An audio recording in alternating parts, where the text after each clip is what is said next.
आज हम बात करेंगे रिफ्लेक्स एक्शन के बारे में। रिफ्लेक्स एक्शन किसे कहते हैं, इसकी क्या आवश्यकता पड़ी और इसका फ़ायदा क्या है। तो सबसे पहले हम बात करें रिफ्लेक्स एक्शन को। रिफ्लेक्स एक्शन को हिंदी में हम कहते हैं प्रतिवर्ती क्रिया। प्रतिवर्ती क्रिया, रिफ्लेक्स एक्शन। अब सबसे पहले प्रतिवर्ती क्रिया के बारे में जिस ने बताया था उसका नाम था मार्शल हॉल। मार्शल हॉल ने बताया कि प्रतिवर्ती क्रिया नाम कोई चीज़ भी होती है। तो उसने क्या कहा, उसने कहा कि जैसे हमारे शरीर में कोई चीज़ है वो अपने आप हो जाए, बिना सोचे विचारे हो जाए, उसको हम प्रतिवर्ती क्रिया कहते हैं। आइए इसको हम कुछ उदाहरणों की सहायता से समझने की कोशिश करें। मान लीजिए आपसे पूछा जाए कि आपने 4 दिन पहले रात को डिनर में क्या खाया था, या आपने 4 दिन पहले डिनर खाया तो क्या खाया।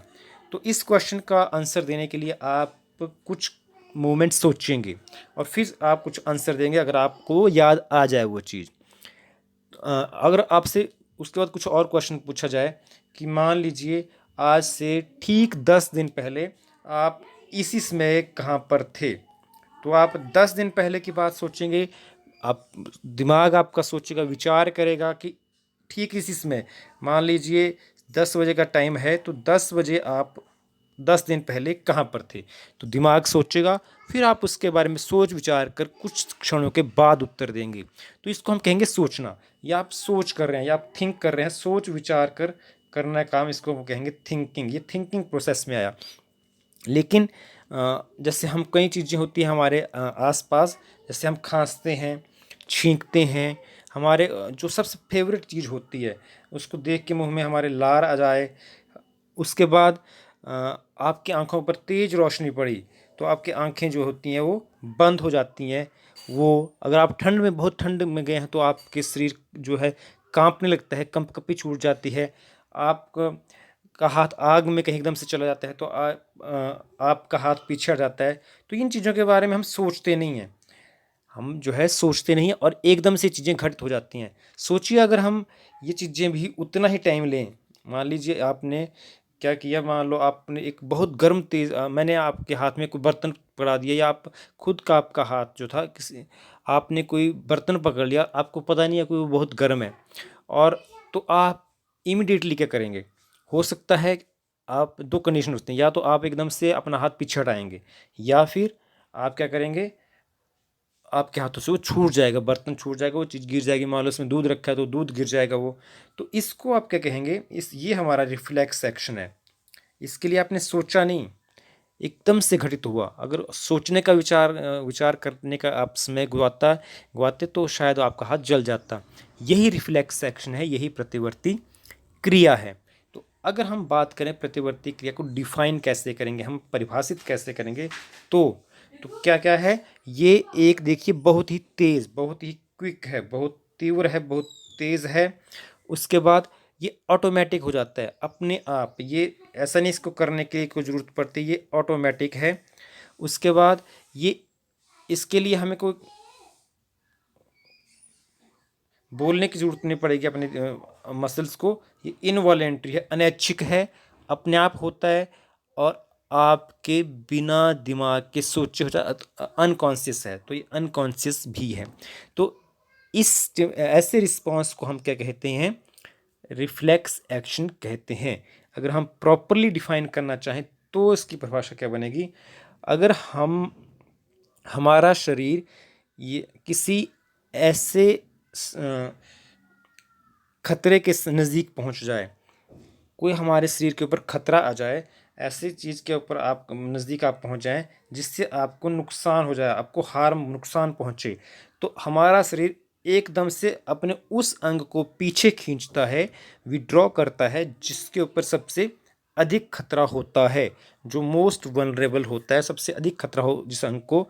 मान लीजिए आपका हाथ गर्म बर्तन पकड़ा है अपने हाथ पे, तो आपका हाथ वो बहुत ज़्यादा खतरे में है, तो उसको आप पीछे हटाएंगे।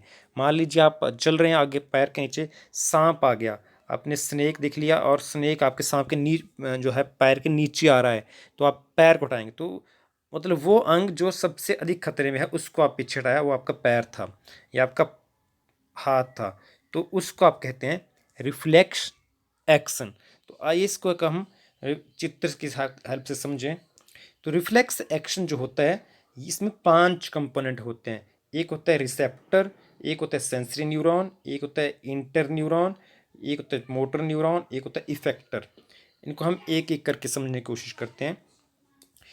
सबसे पहले रिसेप्टर, जैसे हमारी स्किन है, हमारी जो त्वचा है वो रिसेप्ट करती है, मतलब वो ग्रहण करती है। हिंदी में अगर हम बात करें तो ये ग्राही है, ग्राही मतलब ग्रहण करने वाली। ये किसी चीज़ को ग्रहण करेगी, किसी संवेदना को। तो यहाँ से मान लीजिए आपके हाथ में कोई, या आपका स्किन है, आपकी स्किन में कहीं कोई कांटा चुभ गया, सांप ने काट लिया, या आपके यहाँ पर कोई बहुत गर्म चीज़ आपने रख दी, तो यहाँ से क्या होगा, संदेश जाएगा न्यूरॉन के जरिए। इनको ये क्या है, न्यूरॉन है, ये न्यूरॉन के जरिए संदेश जाएगा कहाँ पर, ये यहाँ से संदेश होता हुआ कहाँ पहुँच गया, ये आपकी क्या है, ये सारी क्या है आपकी स्पाइनल कॉर्ड का स्ट्रक्चर है। ट्रांसवर्स क्रॉस सेक्शन हमारा स्पाइनल कॉर्ड, मेरुरज्जु। तो यहाँ पर अब यहाँ से क्या होगा, अगर ये रिफ्लेक्स एक्शन ना होती तो क्या होता, संदेश यहाँ से कहाँ, यहाँ से होता हुआ इधर को नहीं आता, ये जो ये साइड है इसको इधर को नहीं आता, यहाँ से होता हुआ कहाँ को जाता, ब्रेन में, दिमाग में जाता।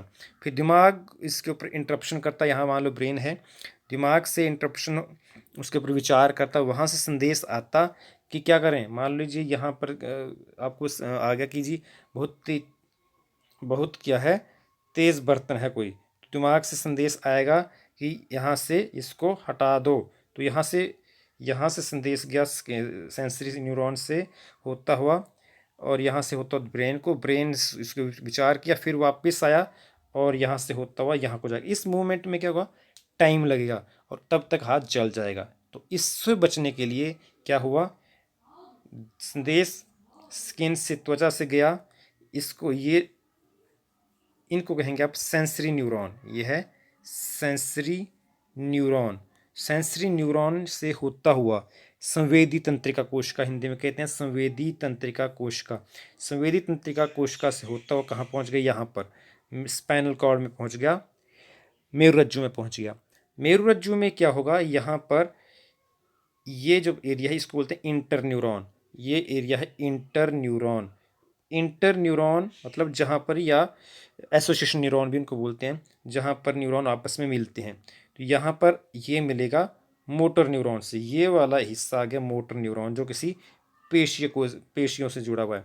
तो यहाँ से मोटर न्यूरॉन और जो सेंसरी न्यूरॉन है जहाँ मिलेंगे उसको बोलेंगे एसोसिएशन न्यूरॉन, ये एरिया, या इंटर न्यूरॉन।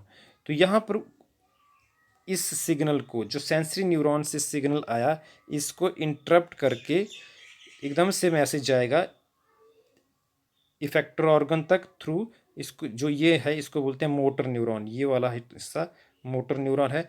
मोटर न्यूरॉन के जरिए एकदम से कहाँ पहुँचेगा, इफेक्टर ऑर्गन तक पहुँचेगा। मान लीजिए पेशियाँ हैं और उस हैंड को पीछे खींचा जाएगा। तो इस तरीके से क्या होता है, प्रतिवर्ती क्रिया कार्य करती है। अब इस दौरान क्या हो रहा है, इस दौरान देखिए यहाँ से एक आर्क जैसी स्ट्रक्चर बन रही है, एक आर्क जैसी स्ट्रक्चर बनती है, इसलिए इसको रिफ्लेक्स आर्क भी कहते हैं, प्रतिवर्ती चाप कहते हैं इसे, रिफ्लेक्स आर्क या प्रतिवर्ती चाप कहा जाता है।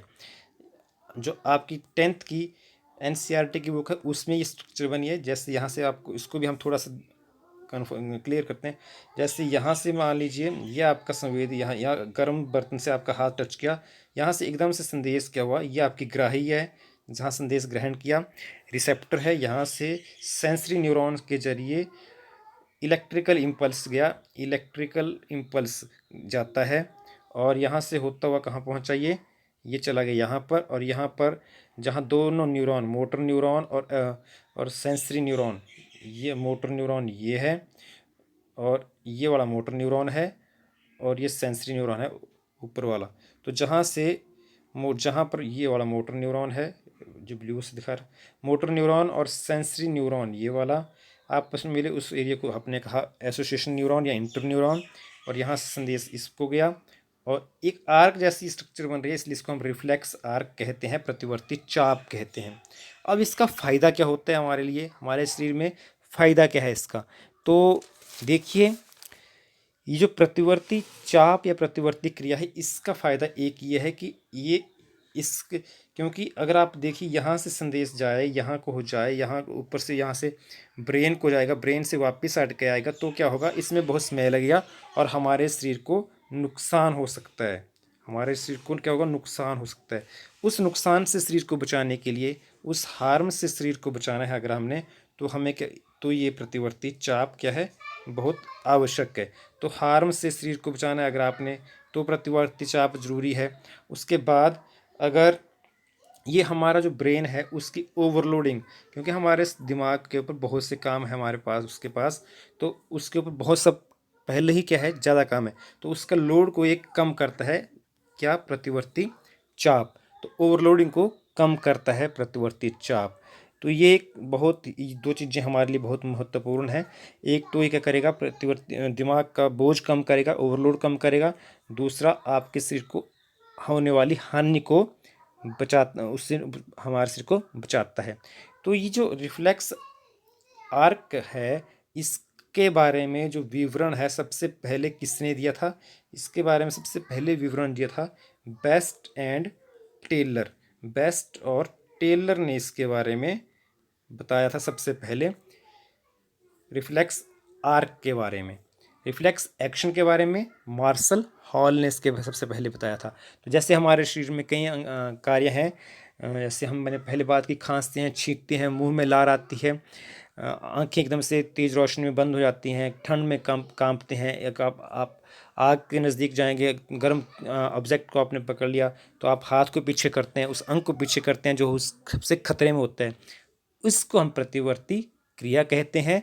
और इस प्रतिवर्ती क्रिया में जो चाप बनती है, एक आर्क बनती है, उसको हम क्या कहते हैं, रिफ्लेक्स आर्क या प्रतिवर्ती चाप कहते हैं। उम्मीद है आपको इस वीडियो में ये रिफ्लेक्स एक्शन और रिफ्लेक्स आर्क, प्रतिवर्ती क्रिया और प्रतिवर्ती चाप क्लियर हो चुका होगा।